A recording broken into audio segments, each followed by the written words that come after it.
போதைப் பழக்கங்களால் தவறான வழிகளில் செல்லும் இளைஞர்களை மீட்டெடுத்து அவர்களுக்கு அரசு வேலை வாய்ப்புகள் கிடைக்க விளையாட்டுப் போட்டிகள் முக்கிய பங்கு வகிக்கும் என இயேசு விடுவிக்கிறார் ஊழியங்களின் ஸ்தாபகர் சகோதரர் மோகன் சி லாசரஸ் நம்பிக்கை தெரிவித்துள்ளார்.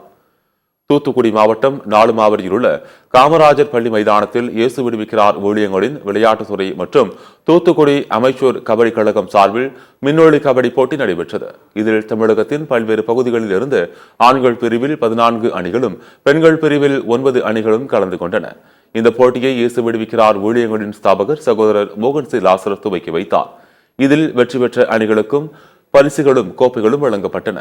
பின்னர் பேட்டியளித்த இயேசு விடுவிக்கிறார் ஊழியங்களின் ஸ்தாபகர் சகோதரர் மோகன் சி லாசரஸ் இயேசு விடுவிக்கிறார் ஊழியத்தில் விளையாட்டுக்கென ஒரு துறையை அமைத்து பல்வேறு போட்டிகளை நடத்தி வருகிறோம் என்று குறிப்பிட்டார்.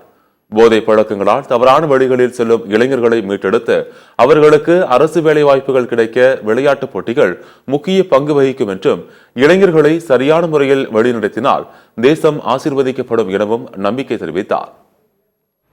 விளையாட்டுத் துறையில் வாலிப பிள்ளைகளை உற்சாகப்படுத்தி நாங்கள் வருகிறோம்.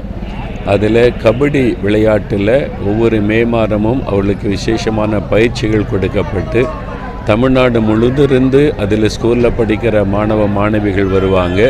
அவங்களுக்கு பயிற்சி கொடுத்து நாங்கள் அனுப்புகிறோம்.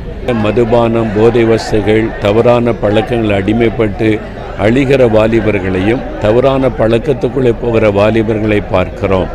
இதெல்லாம் சரிப்படுத்த வேண்டுமானால் வாலிபர்களுக்கு நல்ல வேலை வாய்ப்பு உண்டாக வேண்டும். விளையாட்டுத் துறையில் சாதிக்கிறவர்களுக்கு அவளுக்கு வேலை வாய்ப்புகள் கிடைக்க நல்ல வாய்ப்பு இருக்கிறது. நாம் இயேசு விடுவிக்கிறார் ஊழியத்தின் மூலமாக பயிற்சிவிக்கப்பட்டு விளையாட்டுத் துறையில் சிறந்து விளங்கின சிலருக்கு அரசாங்க வேலை கிடைத்து நல்ல வேலை செய்து சாதித்து கொண்டிருக்கிறார்கள். தொடர்ந்து இதன் மூலம் திரளான வாலிபர்களை நாங்கள் சந்தித்து அவர்களை நல்வழிப்படுத்தி அவர்களை திறமைசாலிகளை எழுப்ப ஆண்டவர் இயேசு எங்களுக்கு கிருபை கொடுத்து வருகிறார்.